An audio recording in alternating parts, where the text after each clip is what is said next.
Guys, papakita ko po sa inyo kung paano ang pag-harvest ng miracle fruit. Ano po malalaman niya pagka pwede na siya? Yeah, tulad niya na yan. Apa.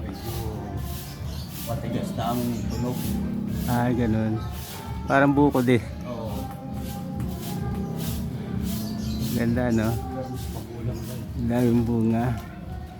Kakatawan tingnan. Ayan po, guys. Ang puno ng miracle fruit. Ayan. O, di ba guys? Nakakatuwa siya. Ayan po. Kinukuha po ni Kuya ang bunga ng miracle fruit. Ayan.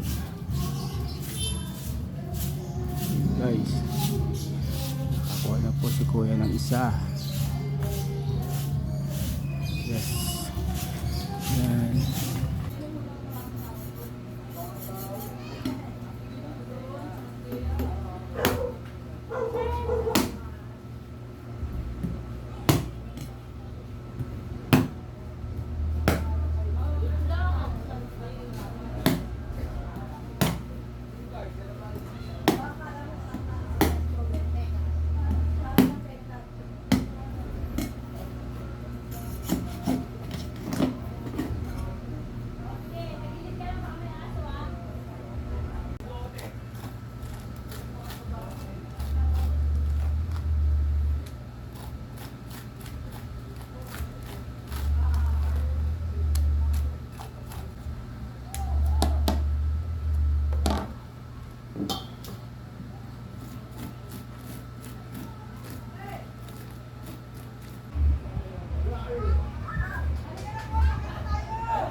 Okay guys, good afternoon everybody.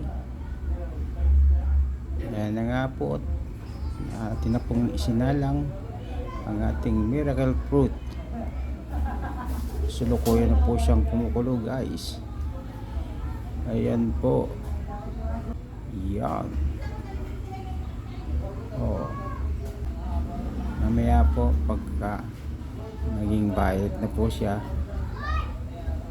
ayun po yung palatandaan na siya po ay luto na. Yan. Okay. Thank you for watching.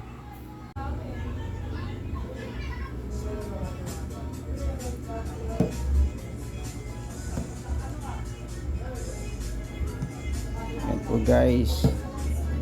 Haluin po natin siya para po hindi masunog yung sapating ilalim.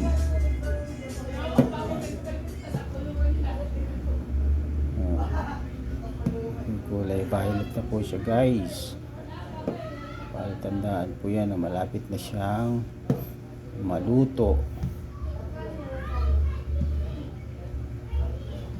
Yan ang ating miracle fruit.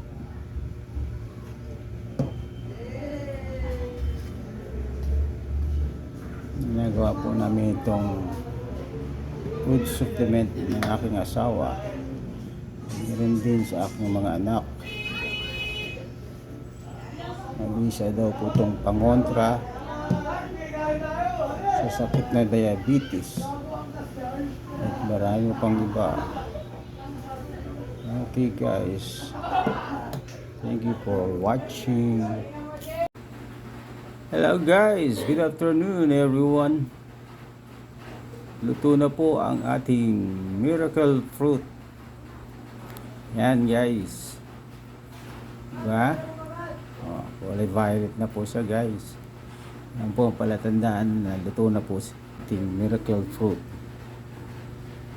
Ika nga. Yan. Mamaya po pagka po malamig na siya, saka naman po natin siya sasalain para makuha po natin yung kanyang katas. Okay guys. Thank you for watching.